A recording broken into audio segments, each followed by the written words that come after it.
The Right Side with Doug Billings. Hello, America. Hello, world. Welcome to The Right Side. I'm Doug Billings, a special edition here that you're not going to find anywhere else on the internet. And today I want to pull back the curtain on a story that the mainstream media has almost completely ignored. And it's a story that's so disturbing on multiple levels that I think it demands our full attention. We as conservatives will find this to be not only intriguing, but very dark. There is something dark going on here. I think when you look at this story, and I'll lay it out for you, in the past 9 months alone, 9 top-level defense scientists with direct ties to NASA, the Air Force Research Laboratory, Los Alamos National Laboratory, and highly classified aerospace programs have either died under suspicious circumstances or they've simply vanished without a trace. And I'm not talking about low-level technicians. These were the brilliant minds working on the very technologies that keep America ahead of China, Russia, and every other adversary. Advanced propulsion systems, planetary defense, nuclear fusion, special access programs, and next-generation reconnaissance technology. So I'm going to lay out the facts here cold and clear for you because you deserve the truth that no one else is giving you. First up, there's Monica Riza. She was an aerospace engineer and a technical fellow who moved from Aerojet Rocketdyne to NASA's Jet Propulsion Laboratory. She was the co-inventor of the revolutionary Mondalloy. It's a nickel-based superalloy that's used in rocket engines. On June 22nd, 2025, she was hiking with a group of friends in the Alamos National Forest in California. Well, she vanished. Poof, gone. She was last seen waving to a friend of hers just 30 feet behind the group that she was with. And despite massive searches with helicopters, drones, canine units, only a beanie and lip balm were ever recovered. Her body has never been found. Then there's Melissa Casillas. She was an administrative assistant at Los Alamos National Laboratory, deeply involved in nuclear weapons research. Just 4 days later, on June 26, 2025, she went missing while walking alone on Highway 518 near Talpa, New Mexico. She was last seen wearing a light-colored shirt, jeans, tennis shoes, and carrying her backpack. No further trace of her has ever been located. Then there's Jacob Pritchard. He was an acquisition project manager in the Air Force Research Laboratory Sensors Directorate at Wright-Patterson Air Force Base in Ohio, specializing in advanced airspace reconnaissance technology. On October 25th, 2025, in a still unexplained tragedy that was captured on security cameras, Jacob and his wife, Jamie Pritchard, who was a finance specialist at the same base, they were involved in a murder-suicide that also claimed the life of First Lieutenant Jamie Gustidis. She was a top-secret operations analyst officer at the 711th Human Performance Wing on that base. The motive of all of that remains a complete mystery. Then we've got Carl Grillmeyer, an astrophysicist and an astronomer at Caltech's Infrared Processing and Analysis Center.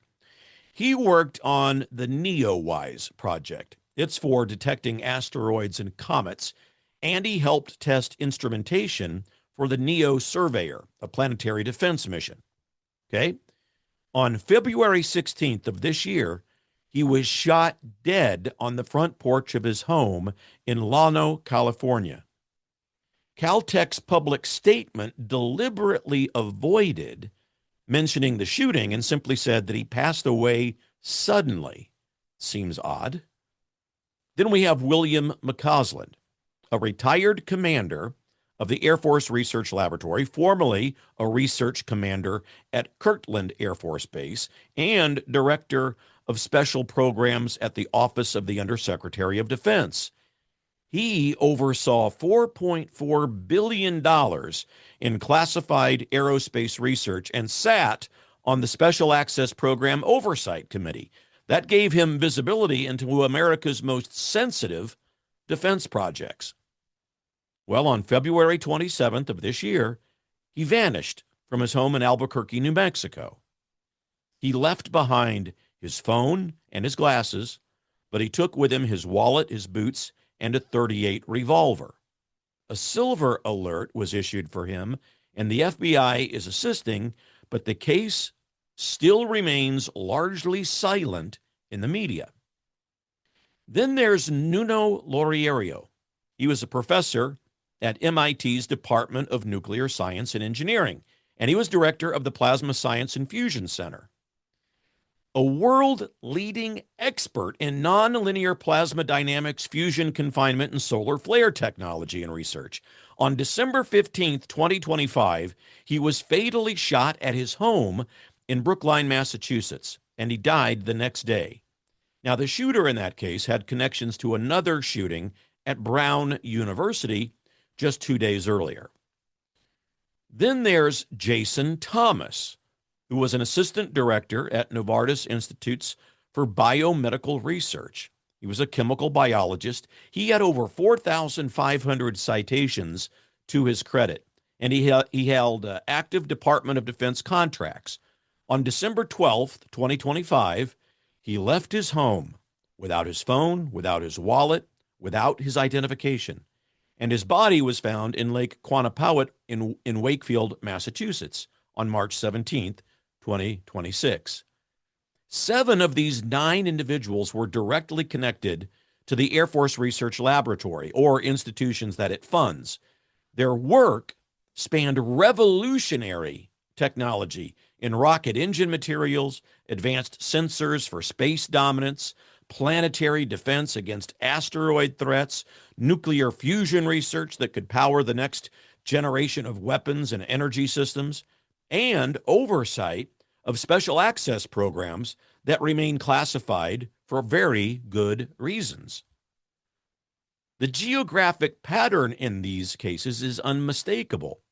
Southern California near the Jet Propulsion Laboratory and Caltech, New Mexico around Los Alamos and Kirkland Air Force Base, and the Wright-Patterson Complex in Ohio. Folks, that's the exact triangle where America's most guarded aerospace and defense innovation happens. And then there's the timeline, which is equally suspicious. 9 months with clear clusters in June, October, December, and February. Official responses from NASA, from the Jet Propulsion Laboratory, Caltech, Los Alamos, and the Air Force have been minimal at best. We've got vague condolences, offers of counseling services, and almost no mention of the violent or the mysterious nature of any of these deaths. No comprehensive cross-agency investigation has been publicly announced. No urgent congressional hearings of any kind. No high-level task force linking these cases, despite the obvious national security implications. Ladies and gentlemen, this is not normal.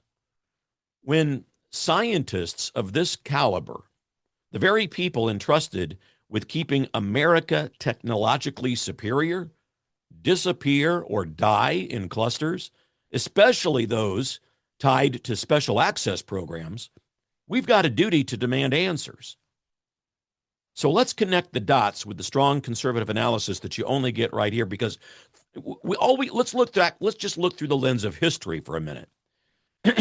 Throughout the Cold War, our adversaries poured enormous resources into stealing, compromising, or eliminating American scientific talent working on classified projects.